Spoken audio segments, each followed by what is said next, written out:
Hey everyone, Chris LeGrone again. I'm going to show you Evernote, which is a note-taking tool and all the things you can do with it. Over here, you'll see on the left, you can start a new note, but I already have mine organized in notebooks. So under notebooks, you'll see I have four different notes here. One starting with church duties, and I have different notes there. And then I also have here an article that I was able to add to it. Within that article, I can make changes, highlights for specific points that I like. Another note down here is a physical therapy note.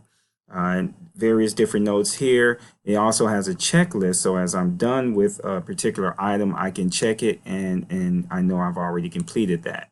It also allows me here to add other articles and media items as well.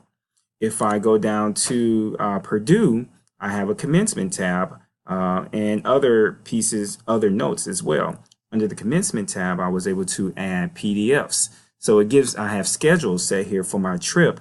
So when I take my family there, I can, it has schedules on what we might want to do while we're down in Indiana. So I just wanted to share with you some of the different things you can do with Evernote. It's a lot of different tools. You can add links, documents, and articles directly related to the notes that you have. And then you can organize it over here on the left, as you can see here.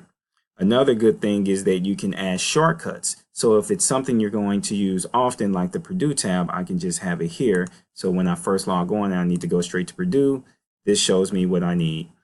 So I just wanted to make sure everyone was aware of Evernote. It's a great tool to use, and there's a lot of resources out there that lets you know how to use it. All right, thank you for your time. You have a great day.